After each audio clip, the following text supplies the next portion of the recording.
Bon, vous l'avez compris, Epsilon, forcément une grosse boîte que je pense que vous connaissez tous. Quelques petits chiffres, c'est 6 000 employés aux États-Unis, c'est un peu plus de 2 milliards de chiffre d'affaires par an.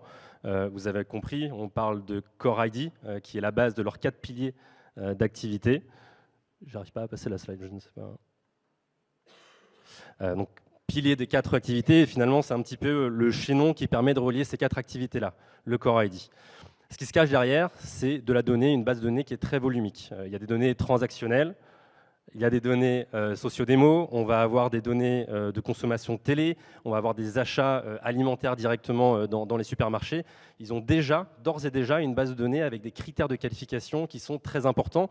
Et pour vous donner une autre notion de volume, les Core ID aux États-Unis d'Epsilon, c'est quasiment 350 millions d'identifiants. Donc c'est colossal, c'est quasiment l'intégralité du pays.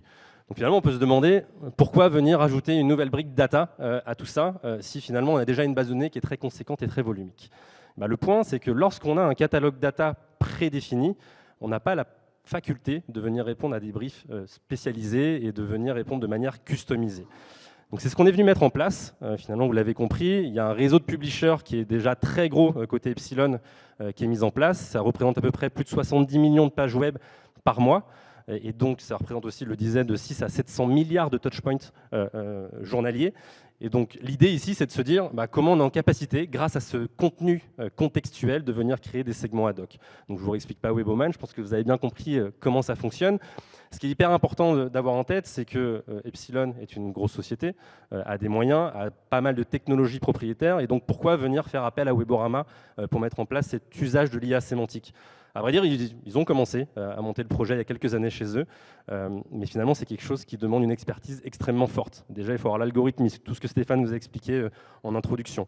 Il y a également la capacité à venir collecter les contenus textuels sur l'intégralité des pages et ensuite de venir identifier ces contenus web. Et ça, c'est une expertise qui demande énormément d'efforts, énormément de R&D. Et donc, on est venu simplement, il y a 4 ans, montrer ce qu'on était en capacité de faire.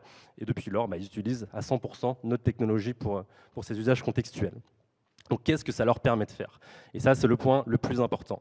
Eh bien, ça leur permet de venir compléter l'intégralité de leur catalogue data avec des segments customisés. Donc, je pense que vous l'avez compris, on peut parler de centre d'intérêt, de moment de vie, d'intention d'achat.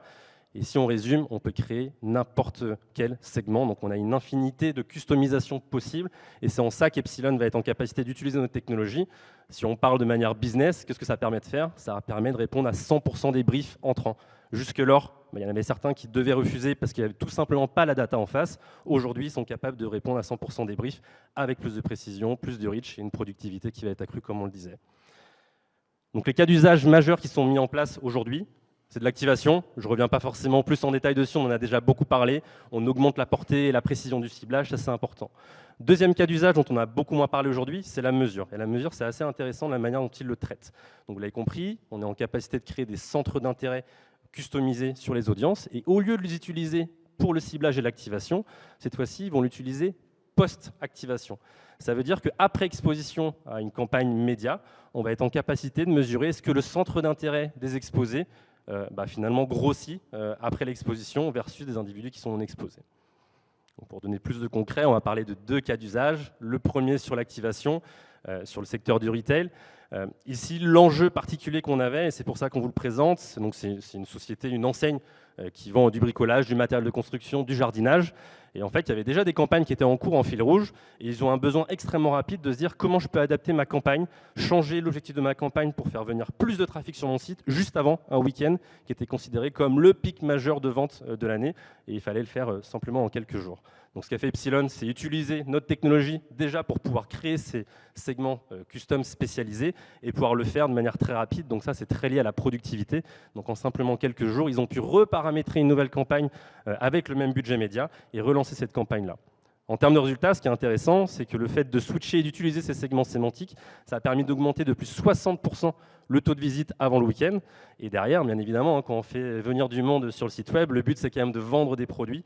Et donc, lorsqu'on regarde le ROAS, donc le retour sur investissement pour 1 euro dépensé en médias, on voit qu'il était de $300. Donc, très bon ROAS, mais surtout, il était en ligne avec ce qui était déjà fait.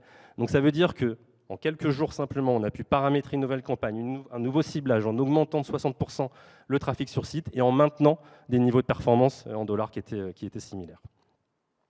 Donc, premier cas d'usage, l'activation. Deuxième cas d'usage, la mesure. J'en parlais juste avant, on n'en a pas beaucoup parlé aujourd'hui. Cette fois-ci, on est sur le secteur de la santé. On est sur une enseigne, plutôt un laboratoire pharmaceutique qui vend des traitements pour la sécheresse des yeux. Donc ça peut se rapprocher de tout ce qu'on connaît en termes de sérum physiologique, par exemple. Et l'objectif pour cette marque-là, c'est pas d'aller vendre le produit sur Internet, c'est pas un business qui est sur du e-commerce. En revanche, c'est de faire en sorte que les consommateurs soient conscients que ce produit existe et donc, in fine, de faire en sorte que les consommateurs puissent acheter ce traitement-là le jour où ils en ont besoin. Donc on est vraiment sur des objectifs de notoriété et de considération. On avait déjà des campagnes sur différents canaux médias qui tournaient et ce qu'ils faisaient, c'était une mesure des KPI de branding considération. Et donc ces KPI-là, assez basiques, on peut penser à la complétion vidéo, à la visibilité, au trafic sur site, à la réaction à des emails, à des SMS, des choses somme toute basiques qui sont liées à l'écosystème de la marque. Ce que permet ici Webomine, c'est de venir rapatrier une vision du consommateur sur laquelle on n'a pas de visibilité quand on est une marque, c'est-à-dire qu'est-ce que fait le consommateur en dehors de mon écosystème de marque. Donc on est venu créer ce centre d'intérêt sécheresse des yeux avec le nom du produit, ce qui permettait après exposition de comprendre est-ce que finalement, même si le consommateur exposé n'a pas interagi directement avec ma marque, il est venu interagir sur d'autres pages web qui ne font pas partie de mon écosystème et donc me montre que mon canal de communication permet aussi de faire augmenter la considération en dehors de mon écosystème. Qu'est-ce que ça a permis de faire? De manière complètement globale, tous canaux de communication confondus, on a pu mesurer plus 7 points de notoriété en plus 7 points de considération en plus. Donc ça veut dire que ces 7 points-là, en fait, avant, la marque était complètement aveugle. On ne voyait pas l'impact que ça pouvait avoir. Et le fait d'avoir ces 7 points-là, après, on est bien évidemment en capacité de venir regarder quel canal permet d'augmenter la considération en direct avec ma marque ou sur un site extérieur à ma marque. Ces cas d'usage-là, ils ne s'arrêtent pas simplement à 2 marques. Comme je le disais, ça fait 4 ans qu'on travaille avec eux. Il y a plus de 50 marques qui ont utilisé la technologie, encore une fois, pour du ciblage, de performance, de branding ou de la mesure, et de tout type d'industrie. Ça sert à toute industrie, ça sert à tout type de projet, que ce soit sur la banque, le retail, la pharma, l'auto, le tourisme et le FMCG.